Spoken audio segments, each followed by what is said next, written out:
Igreja Presbiteriana Novo Tempo, um novo tempo para você e sua casa. Seja assustadoramente abençoado com mais esta mensagem. Amém, amém. 13 de janeiro de 2013. Neste segundo domingo do ano, eu quero lançar uma pergunta para você. Como eu posso chegar ao céu? Hoje não vamos falar sobre coisas que podemos fazer para chegar ao céu. Coisas que podemos fazer para chegar ao céu. Existem muitos caminhos que levam ao céu, assim dizem. Falam que existem muitas coisas que podemos fazer para irmos ao céu. Mas a Bíblia nos mostra que existem algumas coisas realmente nós podemos fazer para ir ao céu. A Bíblia realmente fala que existem algumas coisas que podemos realizar para ir ao céu. Vamos ler esses textos? Já que são vários textos sortidos, convido você a acompanhar comigo aqui na frente, para nós lermos juntos. O primeiro texto fala em Lucas 5:32, o seguinte: não vim chamar justos, e sim pecadores ao arrependimento. Palavra de Jesus bem direcionada, que ele veio para salvar justos ou não?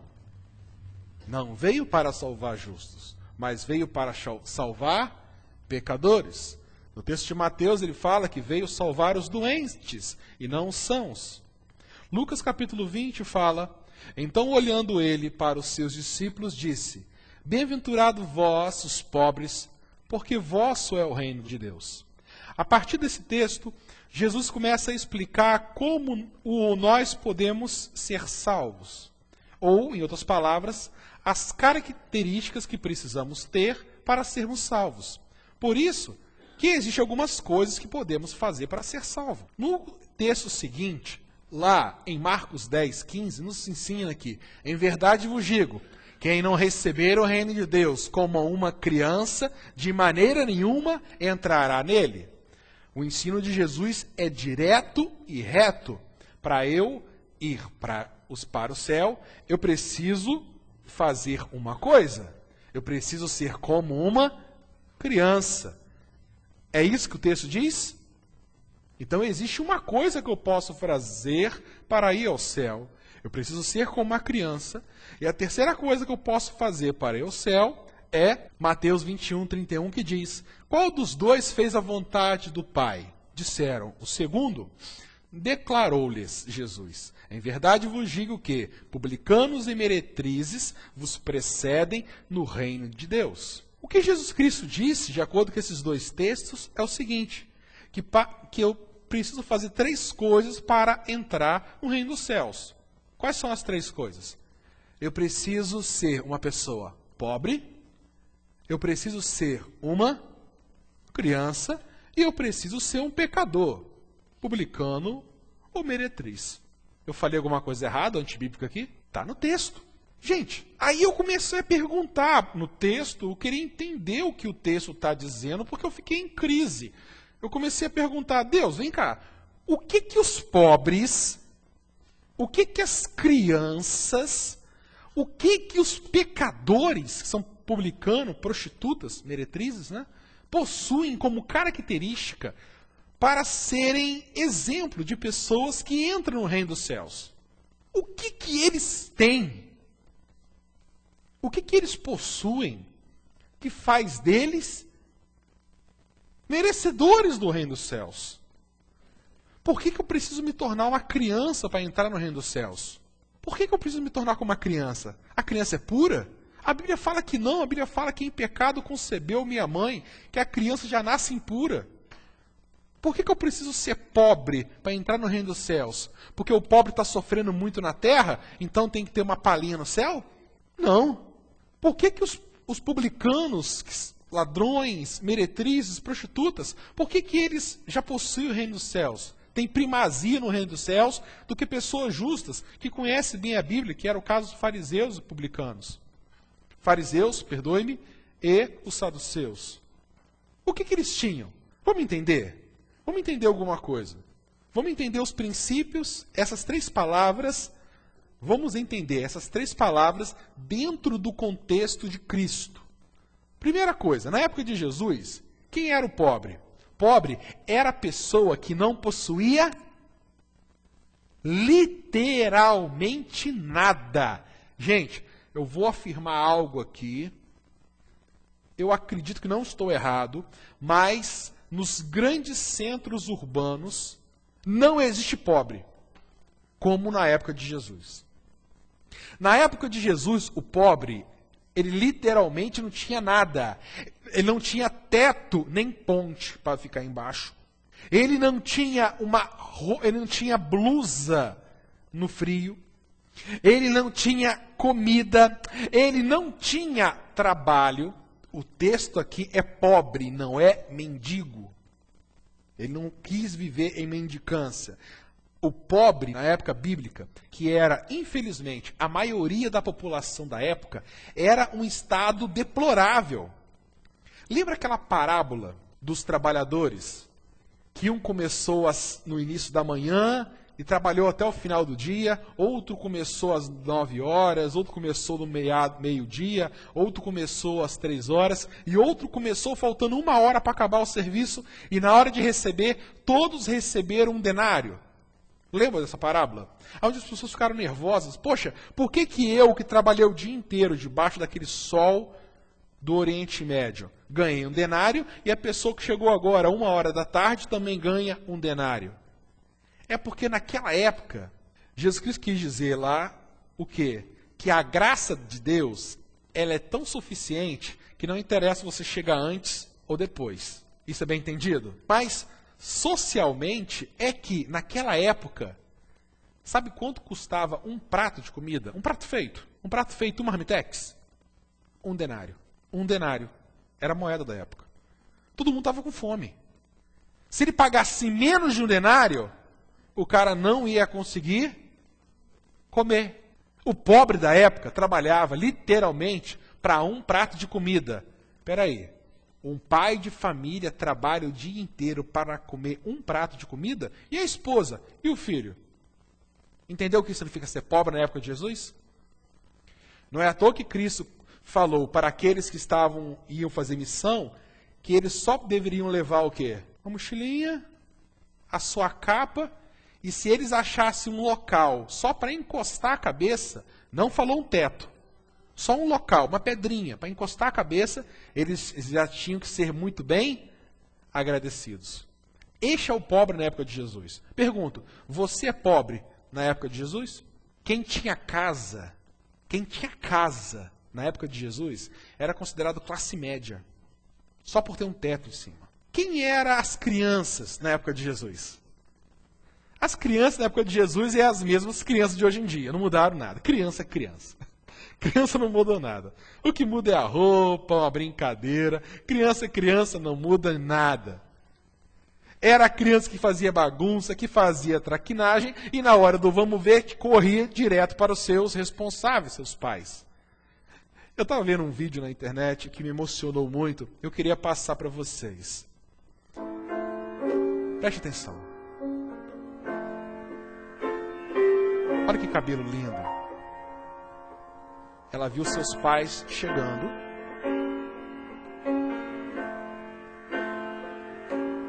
Mexe nas coisas da mamãe e a babá que estava em casa não percebeu que ela estava lá em cima cortando o cabelo. Na hora que os pais estavam chegando.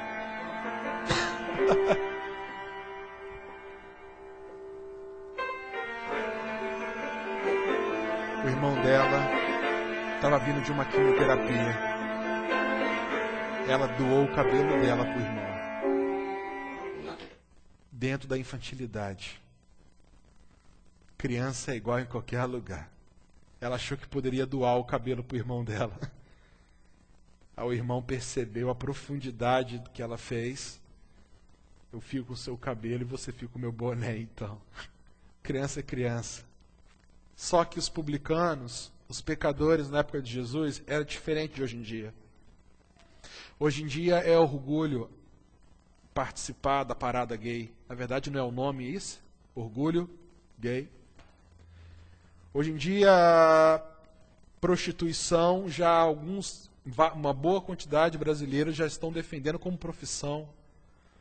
As novelas mostram a prostituição como algo até bonito. O tráfico de pessoas é ruim, mas a prostituição pode ser. Na época de Jesus, não. A mulher que entrava no caminho da prostituição, ela era discriminada o resto da vida. E mesmo que essa mulher não tivesse culpa, por exemplo, uma menina de 13, 14 anos que foi pega por soldados romanos e foi abusada. Ela teve alguma culpa? Mas para a sociedade da época de Jesus, aquela mulher, menina, nunca poderia casar, nunca poderia criar família, e ela, a única solução dela é virar prostituta. Ela era expulsa da casa dos pais por ter sido abusada. Ela não tinha culpa nenhuma. Mas na época de Jesus, o publicano, ele recebia muito preconceito. Eram pessoas que a sociedade não aceitava, mesmo que se tivesse mudado de vida. Essa é a ideia. Então, o que eu posso fazer para chegar ao céu? É a pergunta. E o texto fala que são 3 coisas que nós lemos. Então vamos trabalhar a primeira?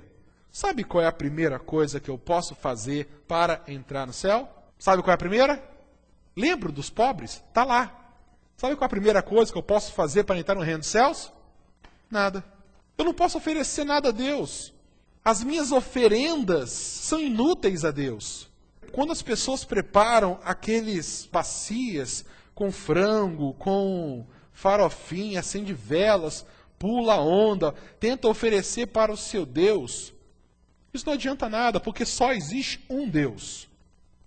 Só existe um Deus, que é o Criador dos céus e da terra. E para isso não serve para nada. Para Ele não existe oferenda. Deus é tão santo, Deus é tão santo, Deus é tão santo, que tudo que eu ofereço para Ele, por exemplo, o meu louvor, por exemplo, a minha adoração, ou outra coisa qualquer, tudo que eu ofereço para Ele não chega a causar impacto em Deus, porque está recheado com a minha imperfeição. O texto bíblico fala isso.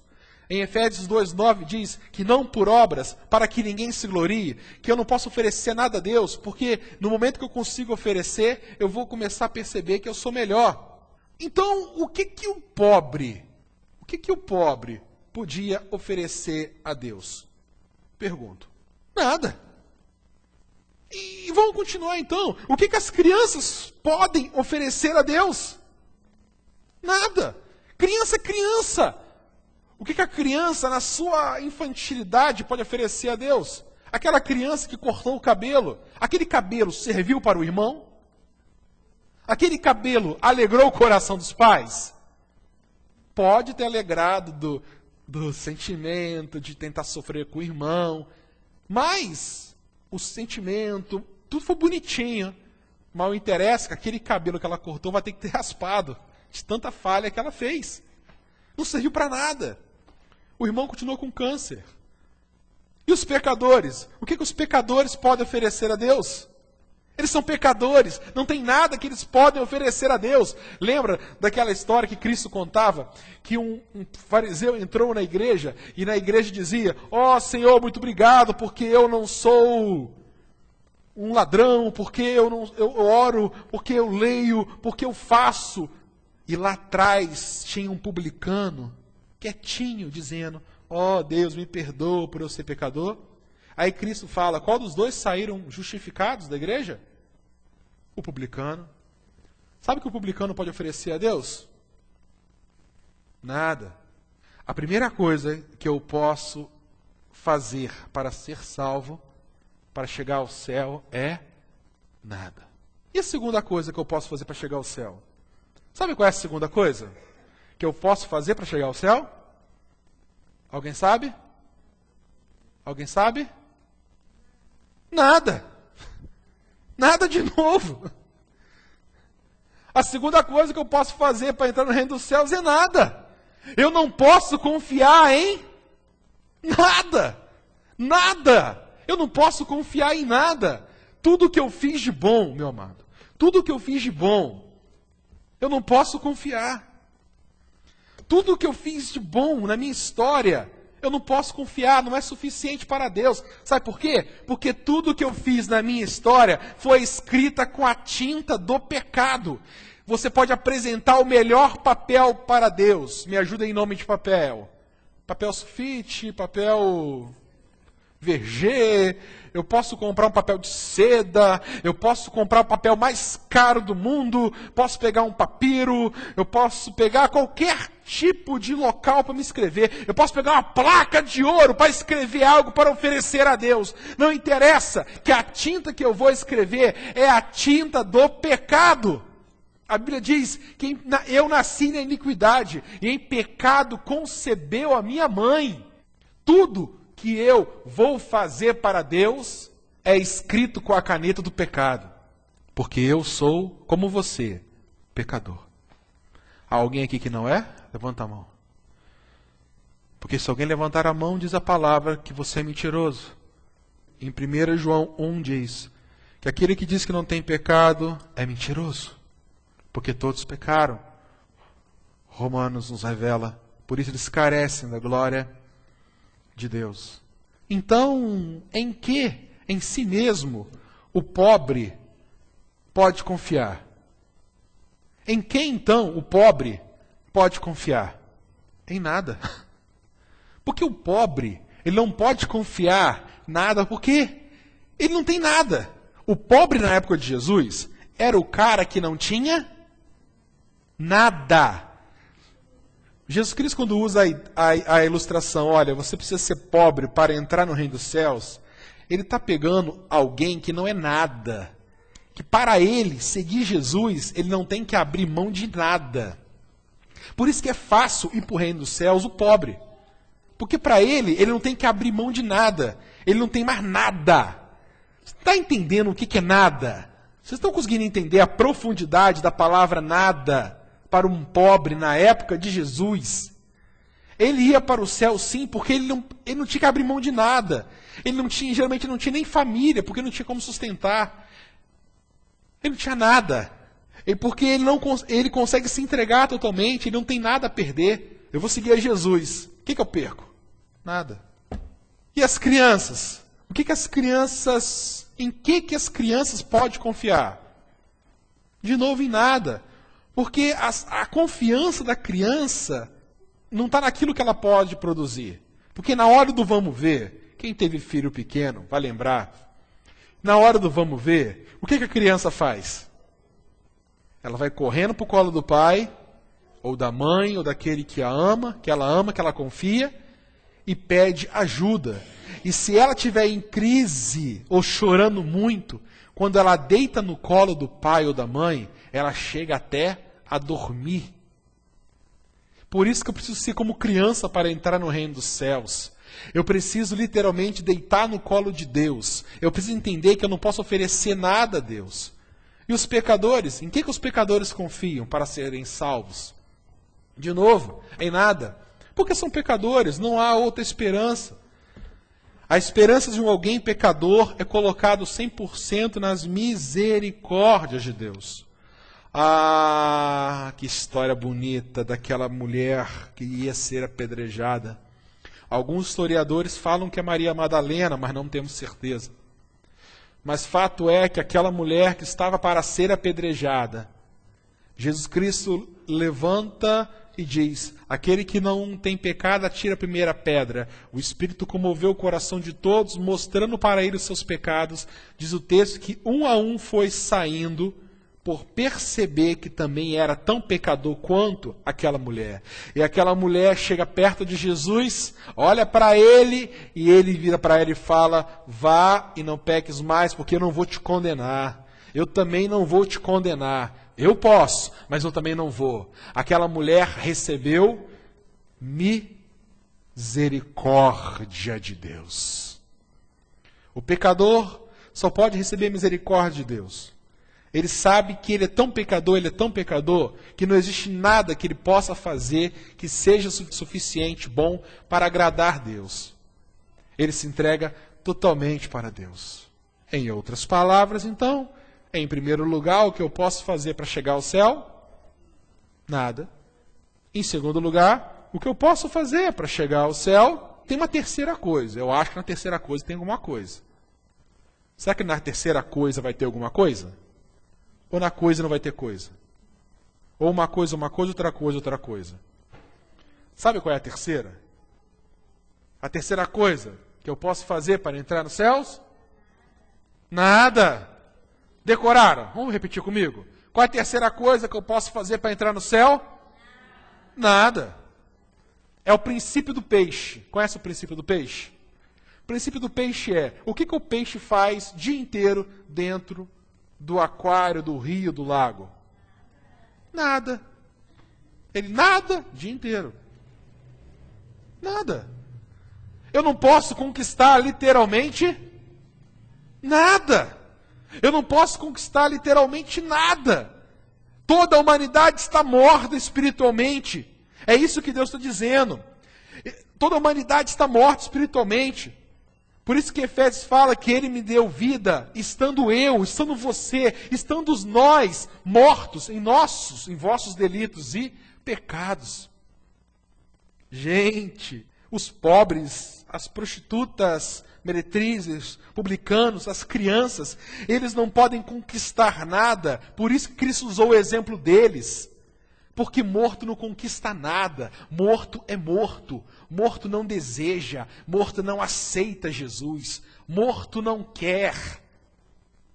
Morto literalmente está morto. Se eu estou morto em meus delitos e pecados, como é que eu vou aceitar Jesus?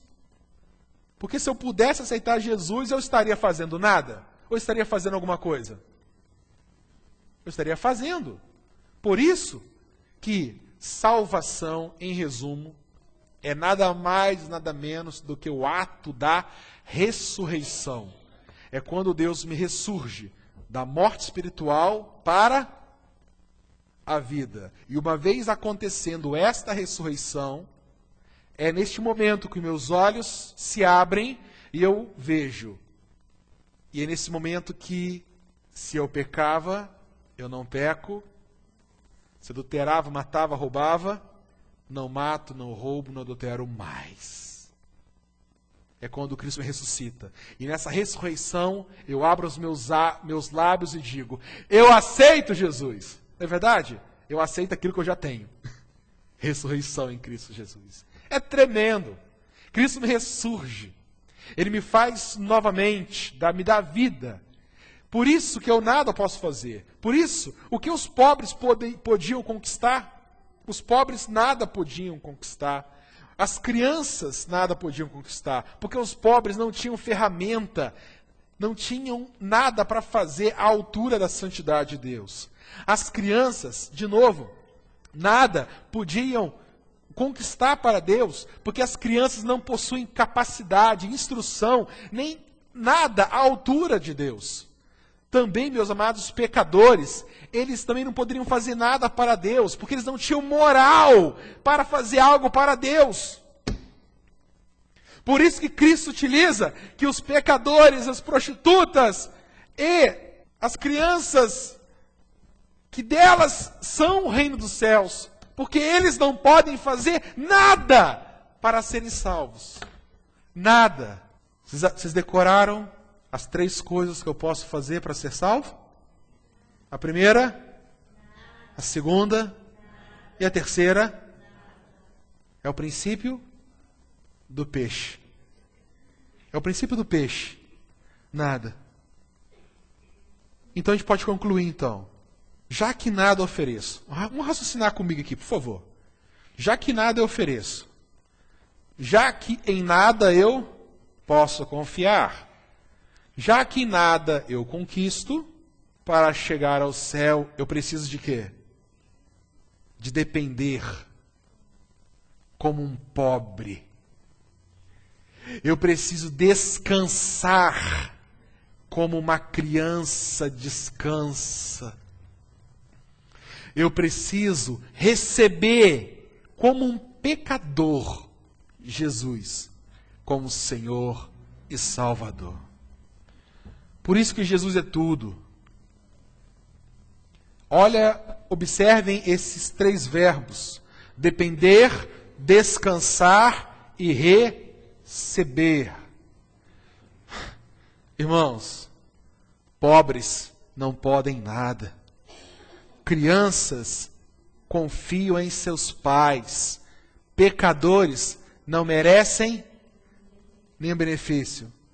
Mas todos eles dependem 100% para serem salvos. 100% de Deus. Por isso que eu falo que eu quero ser um pobre espiritual. Eu não quero nunca me sentir capaz de dar nada a Deus. Meu amado, eu quero confiar 100% em meu papai, em Deus. Que na hora que eu confiar nos remédios, nos médicos, naquilo que eu posso fazer ou oferecer a Deus, na hora que eu começo a achar que eu vindo na igreja, eu vou poder criar em Deus algum benefício, eu não estarei caminhando para o reino dos céus. Ir para o reino dos céus é literalmente depender 100% de Deus. Em outras palavras digo, o que eu posso fazer para entrar no reino dos céus? O que eu posso fazer para entrar no reino dos céus? Eu vou resumir isso em 2 palavras: dependência total. Aí entra Jesus. Romanos 8,34 diz: é Cristo Jesus quem morreu, ou antes quem ressuscitou, o qual está à direita de Deus e também intercede por nós. Só Jesus pode nos dar a vida. Só Jesus pode nos dar libertação. O que eu posso fazer para ser salvo? Depender de Deus. E isso, se eu usar outra palavra de novo, é fazer nada.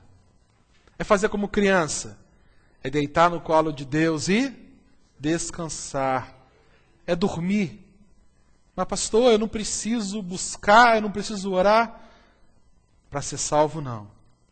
Precisa orar, buscar, clamar a tua vida já de vivo. Lembra que salvação é o ato da ressurreição? Quando eu sou ressurreto em Cristo, aí sim, eu oro, eu busco, eu clamo, mas não para ir ao céu, mas sim para crescer na presença de Deus. Isso é um outro assunto, é em outro momento. Mas para ser salvo, nada posso fazer. Eu tenho que depender 100% de Deus. Então, você pode ser como um pobre espiritual, você pode não ser uma criança, pode ser um adulto. Você pode até ser uma pessoa que tem uma vida santa, uma vida boa mesmo, legal. Uma pessoa que não adultera, não rouba, uma pessoa tranquila. Mas saiba que os seus pecados também ofendem a Deus. Por isso que nós temos que depender 100% de Deus. Meu irmão, viva na presença de Deus. Ande na presença de Deus. E seja assustadoramente abençoado por Ele, no nome de Jesus. Dependa de Deus. Dependa de Deus. No momento que você achar que você está forte, busque a sua infantilidade, busque a sua pobreza, busque a sua pequenez por causa do pecado e dependa de Deus. Em Cristo Jesus. Amém. Senhor, obrigado por teu amor. Obrigado pelo teu perdão. Obrigado por sermos do Senhor. Obrigado por tudo que tu nos dás, por tamanha salvação. E permita que isso nunca venha ser abalado em minha vida. E que no momento da falta de fé, a gente possa descansar 100% no teu amor, para conosco, 100% na graça salvadora de Jesus e 100% na consolação do Espírito, em Cristo Jesus.